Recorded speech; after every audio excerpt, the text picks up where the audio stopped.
So I just finished creating a video series on the core concepts of finance. And what this was it was 42 videos on the general ideas behind the financial world. So I thought at this point it would be fun to make a video about some of my own financial research. Now, all these previous videos that I made, they're all generally accepted financial ideas. So they're accepted in academia, they're accepted in the business world, and people use these concepts every day. What I'm about to talk about in this video is my own research. And these are controversial ideas. And I want to be clear about this because you're not going to find these ideas being taught in business school. You're not going to read about them in textbooks. This is my own research. But the idea I'm about to share with you is very powerful, and I believe it is the future of finance. So in the business world today, there is a paradox that nobody talks about. And the paradox is this. It has to do with financial equations. So the way that financial equations work is they're all based on a very simple economic idea. That you make the best financial decisions by looking at your alternatives and then selecting the best one that creates the greatest amount of utility for you. So it's a very simple idea, right? You look at your options and you select the option that makes you the most money. Well, this, by very definition, is something we call selfishness. It's looking at your options and selecting the one that makes the best outcome for you. That's selfishness. Now, I'm not saying that there's anything wrong with this, but I'm just acknowledging that that's what it is. Let's be honest here. And that is the paradox. Because we know when we're making business decisions that the selfish decision does not always create the best economic outcome. That's why in leadership classes they teach things like ethics and integrity and community relations and social giving and things like working with industry-wide organizations. All of these things are the opposite of selfishness. So if you're a business leader, you're faced with this paradox where on one side you have these financial equations telling you that the best business decision is the selfish one.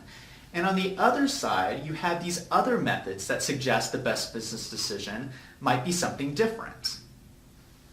So that is the paradox.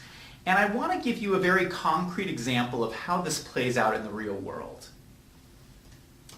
There's a very famous economic example called the tragedy of the commons. And there's been lots of studies done on this. And what this deals with is situations where you have a limited set of resources. So this might be grazing rights for a piece of land that multiple ranchers use. Or this could be fishing rights when there's multiple fishing businesses that use the same fishing rights. So in a situation where there's limited resources, the selfish decision actually doesn't lead to the best outcome. So if everybody acted selfishly in these situations, they would try to use as much resources as possible. And that would end up depleting the resources and leaving the entire community, everybody, worse off. So here's a situation where the selfish decision is the wrong business decision and leads to the worst economic outcome. So that's the dilemma we face, where we have all of these financial equations that are based on selfishness, while we know that selfishness does not always create the right business decision. And the problem is that the entire global financial system is based on these financial equations. Now, let me be absolutely clear here.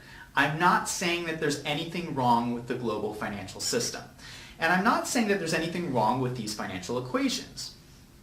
In fact, if you watch my previous 42 videos, you will see that I'm a big fan of these financial equations. I think that they're genius.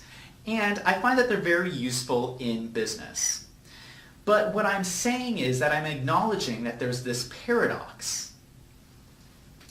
So the reason why I'm saying all of this is that my research has focused on this paradox, and I have found a solution. I believe that there is a missing financial equation that resolves this paradox of selfishness. And here's how it works. The problem with financial equations is that they look at everything from one perspective.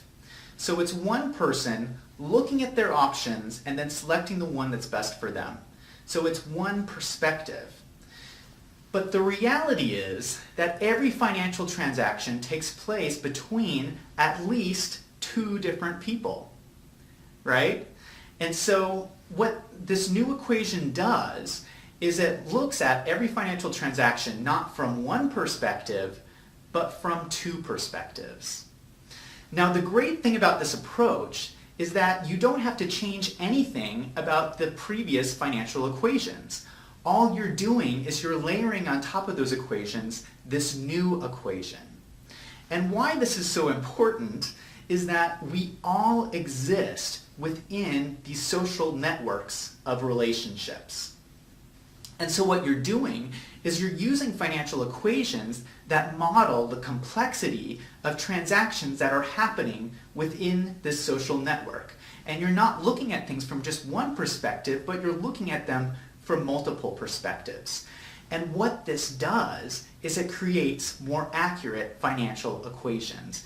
And if you have more accurate equations, you're going to get more accurate data, and you're going to be able to make better business decisions. And if you make better business decisions, you're going to have better financial outcomes for everybody involved. And that's the goal here. So I want to leave you with this thought. I have found the missing financial equation. I call it the theory of credit markets. And if you're interested in learning more, I've written about it in my book. So this is my book. It's called On Wolves and Finance. You can order it on Amazon today. And I'm actually going to put a link in the corner of an info card that will take you to my website so you can order the book. But in this book, what I do is this is a summary of my research. And so I write out the equation and I explain to you how it works and why it's important.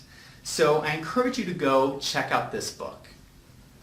The reason why I'm doing all of this, is because I believe this is a very powerful idea that can have a positive impact on the financial world. So go check out the book. Also, leave a comment down below. I want to hear from you. Now, I realize this is a very controversial idea, and so I want to know, do you agree with me or do you disagree with me? I want to hear from you. So definitely check out the book, write a comment down below, and let me know what you think. I find that this is a very powerful idea, and I use this every day in business. And I find it's a very powerful way to solve one of the greatest paradoxes in business today.